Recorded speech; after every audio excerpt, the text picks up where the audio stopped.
Hi guys, आज का हमारा टॉपिक है कोऑर्डिनेट क्लासिफिकेशन। लेकिन क्लासिफिकेशन सीखने से पहले हम लोगों को कुछ बेसिक डेफिनेशन सीखना पड़ेगा। तो इसमें से सबसे पहली जो डेफिनेशन है जो समझना बहुत जरूरी है, that is the systematics. Now what is systematic?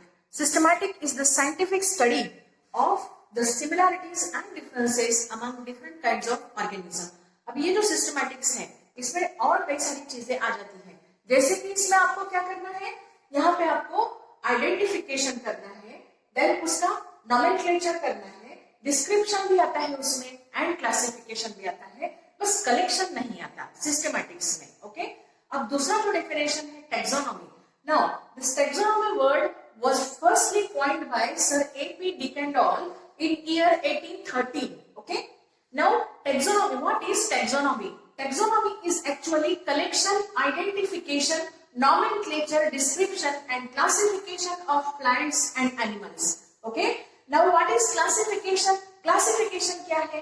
An arrangement of organism, किसी भी organism के या फिर group of organism को एक तरीके से अरेंज करना, डिफरेंट कैटेगरीज में रख के अरेंज करना in accordance with the peculiar well established plan. An arrangement of organism or group of organisms in distinct group or categories, okay, in accordance with peculiar and well established plan. अभी taxon ये word का definition भी हमको देखना बहुत जरूरी है, जो कि हम लोगों को दिया था sir H.J. Lamb in 1948. The group of a living organism which is used to represent a concrete group of classification. अभी यहाँ पे टैक्सॉन मतलब वो होता है group of a living organism, चाहे वो प्लांट हो, चाहे वो एनिमल हो, चाहे वो कुछ भी लिविंग जो है, ठीक है, उसका group. Okay, used to represent a concrete group of classification. जब आप क्लासिफिकेशन करोगे तब आपको टैक्सॉन में ग्रुप ऑफ ऑर्गेनिजम्स आते हैं और टैक्सॉन आपको लिखना पड़ेगा। ठीक है, कैटेगरी क्या होती है? इट इज अ रैंक और level in hierarchical classification of organism. अभी यहाँ पे आप एग्जांपल देख लो तो समझ में आ जाएगा कि किंगडम एनिमालिया लिखा हुआ है, उसमें से ये किंगडम जो है वो कैटेगरी करके ट्रीट किया जाता है एंड एनिमालिया जो लिखा हुआ है उसके सामने उसको एज अ टैक्सॉन करके ट्रीट किया जाता है। अभी यहाँ पे आपको टैक्सॉन एंड कैटेगरी का डेफिनेशन अच्छे से समझ में आ जाएगा। Definition of hierarchy. Know what is hierarchy? तो हायरार्की में पहले आपको एग्जांपल बता देती हूँ। इस प्रकार का फ्रेमवर्क होता है, उसी में क्लासिफिकेशन करना पड़ता है। मन किया तो कहीं पे भी कुछ भी लिख दिया, ऐसा नहीं होता है इसमें। ठीक है, तो आपको क्या करना पड़ता है, एक पर्टिकुलर प्लान में एक पर्टिकुलर स्टेप बाय स्टेप कि ये चीज ऊपर ही होनी चाहिए, ये चीज नीचे ही होनी चाहिए, उस हिसाब से आपको इसका क्लासिफिकेशन जब करना पड़ता है स्टेप बाय स्टेप, तो उस फ्रेमवर्क को बोलते हैं हायरार्की। यहाँ पे मैंने एग्जांपल दिया हुआ है, kingdom animalia, phylum chordata, super class tetrapoda, class mammalia, order primata, family hominidae, genus homo and species sapiens. ये मैन का क्लासिफिकेशन है और इस क्लासिफिकेशन का ये जो पर्टिकुलर फ्रेमवर्क है कि किंगडम सबसे ऊपर होना चाहिए, स्पीसीज सबसे नीचे होना चाहिए, ये जो फ्रेमवर्क है this is called as a hierarchy. वही आपको डेफिनेशन में दिया हुआ है, the way of scientific grouping of different taxonomic categories in descending order on the basis of their rank और पोजीशन। यहाँ पे सबसे टॉप मोस्ट ऊपर और डिसेंडिंग ऑर्डर में आपको लिखना है। तो इस तरह से आप जब किसी क्लासिफिकेशन लिखते हो तो उसको बोलते हैं टैक्सोनॉमिक हायरार्की। शुरू में क्लासिफिकेशन करने के लिए टू किंगडम सिस्टम का यूज किया जाता था। ठीक है, two kingdom system was proposed by Carl Linnaeus, Carolus Linnaeus, Carl von Linné, एक ही बात है। ठीक है, एक ही व्यक्ति के नाम है। तो ये इन्होंने प्रपोज किया था इन ईयर 1758 और इसमें सिर्फ दो किंगडम लिए थे। Kingdom one was planting and kingdom second was Animalia. अभी किंगडम प्लांटिंग में पूरे फोटोसिंथेटिक और जो खुद का खाना बना सकते हैं पूरे प्लांट्स आ जाएंगे, मतलब कि एनिमल्स में पूरे एनिमालिया में पूरे एनिमल्स आ जाएंगे। अब प्रॉब्लम किन की थी? प्रॉब्लम जो यूग्लिना के जैसे थे, ठीक है, या फिर कोई फंगस थे, इनको कहाँ प्लेस किया जाए, ये प्रॉब्लम थी। तो third kingdom was suggested by Haeckel. अभी आप दोनों ईयर्स का डिफरेंस देख लो। ठीक है, 102 साल के बाद में इन्होंने किया है। ठीक है, हिकेल ने सजेस्ट किया है किंगडम प्रोटिस्टा। ओके, तो किंगडम प्रोटिस्टा में आपको पता ही है कि पूरे जो यूकैरियोट्स है वो पूरे के पूरे यूकैरियोटिक सेल्स इसमें आ जाते हैं। ये किंगडम प्रोटिस्टा में आपको पता ही है, बहुत बड़ा किंगडम है। और इसमें उसके बाद में जो जरूरत पड़ी थी वो थी 5 किंगडम सिस्टम की। तो 5 किंगडम सिस्टम मतलब आगे जाके लोगों ने फिर इसके ऊपर स्टडी की, तो 1969 में इसका रिजल्ट आया और ये दिया था R.H. व्हाइटेकर। ठीक है, इन्होंने 5 किंगडम सिस्टम प्रपोज किया था, दिया था। तो 5 किंगडम सिस्टम में जो 5 किंगडम है वो कौन से हैं? सबसे पहले मोनेरा, सबसे बेस में है मोनेरा। इसमें पूरे काइंड ऑफ बैक्टीरियाज आ जाते हैं। ठीक है, जैसे कि यू बैक्टीरिया है, आर्की बैक्टीरियाज है, ये पूरे के पूरे इस किंगडम में आ जाएंगे। ये माइक्रोस्कोपिक होते हैं, प्रोकैरियोटिक होते हैं। ठीक है, eubacteria, cyanobacteria, archaebacteria, all types of bacterias are included here. बाद में है प्रोटिस्टा। अभी प्रोटिस्टा जो किंगडम है उसमें पूरे के पूरे यूकैरियोट्स आ जाते हैं। ठीक है, single cellular, unicellular, eukaryotic cell का ये किंगडम है। इसमें पूरे के पूरे विदाउट सेल वॉल वाले जो भी सिंगल सेल के ऑर्गेनिजम्स है वो पूरे के पूरे प्रोटिस्टा में आ गए। ठीक है, इसके बाद में जो थर्ड किंगडम है फंगी, तो इनका जो खाना खाने का तरीका है वो थोड़ा सा सैप्रोफिटिक है, अलग है। मतलब ये जो डाइजेशन करते हैं वो एक्स्ट्रा सेल्यूलर डाइजेशन होता है, तो इनको अलग से किंगडम करके प्लेस दिया गया। और इनमें कौन कौन आते हैं? ये हेटेरोट्रॉफिक होते हैं, खुद का खाना खुद नहीं बना सकते, दूसरों से ऑब्टेन करते हैं। सैप्रोफिटिक मोड ऑफ न्यूट्रिशन होता है उनका। एक्स्ट्रा सेल्यूलर डाइजेशन मैंने बता दिया है आपको। यूनिसेल्यूलर हो या फिर मल्टीसेल्यूलर हो, इस प्रकार के जो ऑर्गेनिजम्स है ये पूरे के पूरे किंगडम फंगी में रखे गए। ठीक है, उसके बाद में नेक्स्ट किंगडम है किंगडम प्लांटी, जो खुद का फोटोसिंथेसिस करके खाना बना सकते हैं।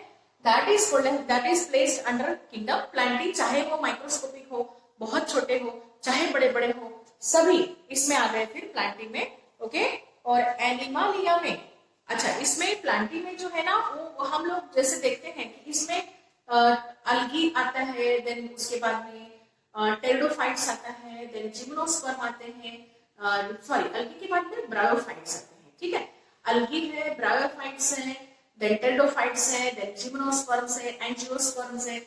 जितने भी प्लांट्स हैं सभी प्लांट किंगडम प्लांटी में आ जाएंगे। अभी एनिमल्स, ठीक है, एनिमलिया में कौन कौन आता है? तो पूरे के पूरे यूकैरियोटिक, ठीक है, मल्टीसेल्यूलर यूकैरियोटिक होते हैं ये किंगडम एनिमलिया में। एंड इनको सेंस ऑर्गन्स होते हैं, इनको सेंस होता है। ठीक है, एंड विदाउट सेल वॉल होते हैं ये, एंड प्लास्टिड्स भी नहीं होते उनको। ठीक है, एंड उसके बाद में सेंट्रल वैक्यूल भी नहीं होते। ठीक है, जिनको ये चीजें नहीं है वो सब एनिमलिया में आ गए। तो अब हम एक्चुअली शुरू करते हैं फाइलम कॉर्डेटा के क्लासिफिकेशन को। तो यहाँ पे आपको कहीं पे भी प्रोटोकॉर्डेटा वर्ड नहीं दिखाई दे रहा है, क्योंकि आजकल वो क्लासिफिकेशन में नहीं कंसीडर किया जाता है। ठीक है, तो शुरू करते हैं किंगडम एनिमलिया। इसमें सभी ऐसे ऑर्गेनिजम्स आ जाएंगे जो एनिमल्स है, जिनको सेंसेस है। ठीक है, जब ही बताया था मैंने थोड़ी देर पहले कि कौन है एनिमलिया किंगडम में इंक्लूडेड, उसको डिवाइड किया है बहुत सारे फाइलम है, उसमें से एक फाइलम है कॉर्डेटा। ओके, फिर उसको दो ग्रुप में डिवाइड कर दिया है। Number 1 is acrania and craniata. Acrania मतलब जिनको क्रेनियम नहीं है, ठीक है, क्रेनियम या स्कल या ब्रेन केस नहीं है वो एक्रेनिया में आ जाते हैं। एंड क्रेनिएटा में जिनको ब्रेन केस है, ब्रेन रखने के लिए स्कल या खोपड़ी है, वो सब क्रेनिएटा में आ जाते हैं। आगे चल के इनको सब फाइलम में डिवाइड किया गया है। तो जो दो सब फाइलम है, इसमें पहले एक और सब फाइलम आता था हेमिकॉर्डेटा, लेकिन उसको एज अ सेपरेट फाइलम करके ट्रीट किया जाता है आजकल, और इकाइनोडर्मेटा के बाद में उसको पढ़ते हैं। ठीक है, तो यहाँ पे ये आ गया सब phylum urochordata, then cephalochordata.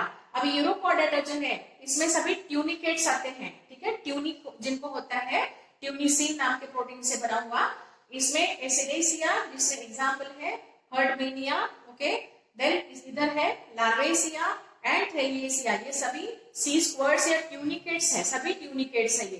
Then आ जाता है सिफेलोकॉर्डेटा, इसमें एक ही क्लास है सिफेलो, यूरो मतलब पूंछ में या टेल रीजन में नोटोकॉर्ड प्रेजेंट है, इसलिए यूरोकॉर्डेटा। इसके फिर ये 3 क्लासेस, और सिफेलोकॉर्डेटा मतलब ब्रेन साइड में या सर के साइड में जहां पे नोटोकॉर्ड प्रेजेंट है। ठीक है, उसको बोलते हैं सिफेलोकॉर्डेटा। एंड उसका डिवीजन सिर्फ एक ही क्लास में हुआ है, लेप्टोकार्डी, और इसका एग्जाम्पल है एम्फिऑक्सल्स। ठीक है, आगे चलते हैं क्रेनियाटा की तरफ।